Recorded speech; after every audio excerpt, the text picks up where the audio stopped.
یله کمرګرو سلامونه مې واخلئ. د کلپاڼۍ د دنګو غرونو ته راخلي یو ښایسته موسم دی، ښایسته هواګانې دي او په دې غرونو باندې د واورې یو سپین څادر غوړېدلی دی او ډېره اوږده جاړۍ تېره شوه او ډېر زیات خوند یې وکړو او دلته په هوا کې هم د مرغانو د چغو چغارو او د ازادۍ ولولې دي او ښایسته نرمې هواګانې چلېږي او د شعر و شاعرۍ یو ښایسته ماحول دی. په دې اړیکه باندې موږ قاري صاحب ته خواست کوو چې دا موږ ته یو څو شعرونه ډالۍ کړي. جی قاري صاحب. حاجي صاحب جی قربان. دلته دم او قدم دواړه په حساب دي. خپلې وینې او خپل قدم ته خیال کوه.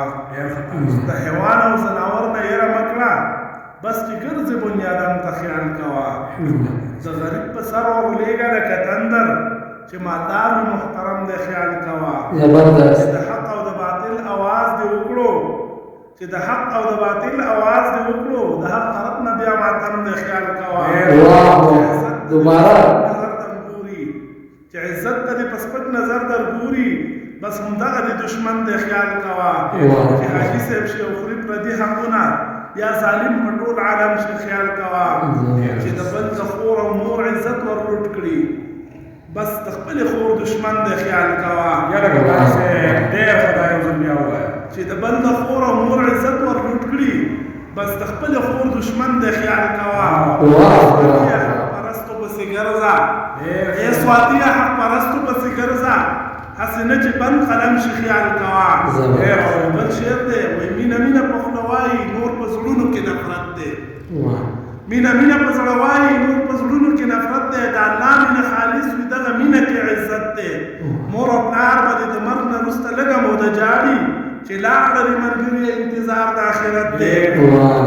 نفسي به وایي هر سړی به درنه تښتي، خبرې د قرآن دي هم حدیث پرې دلالت دی. حقیقت دی. د الله لپاره مینه کې ثواب هم اجازت شته، چې مؤمن یو مسلمان دی دغه مینه کې لذت دی. د هارمون او حساسیاتو ګندګي ترې نه وځي، د هارمون او حساسیاتو ګندګي چې ترې نه وځي، بس لږ عاشقي مې وروسته هسې تشکو تک دی. وایي د هارمون او حساسیاتو ګندګي چې ترې نه وځي، بس لږ عاشقي ده بیا وروسته هسې تشکو تک دی.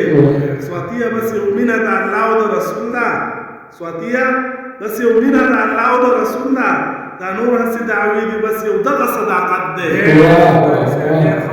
یاره کمرګرو اوس راغلي دلته د ابزاد الولیپا په موده انتهایی کوو. د الله په امان.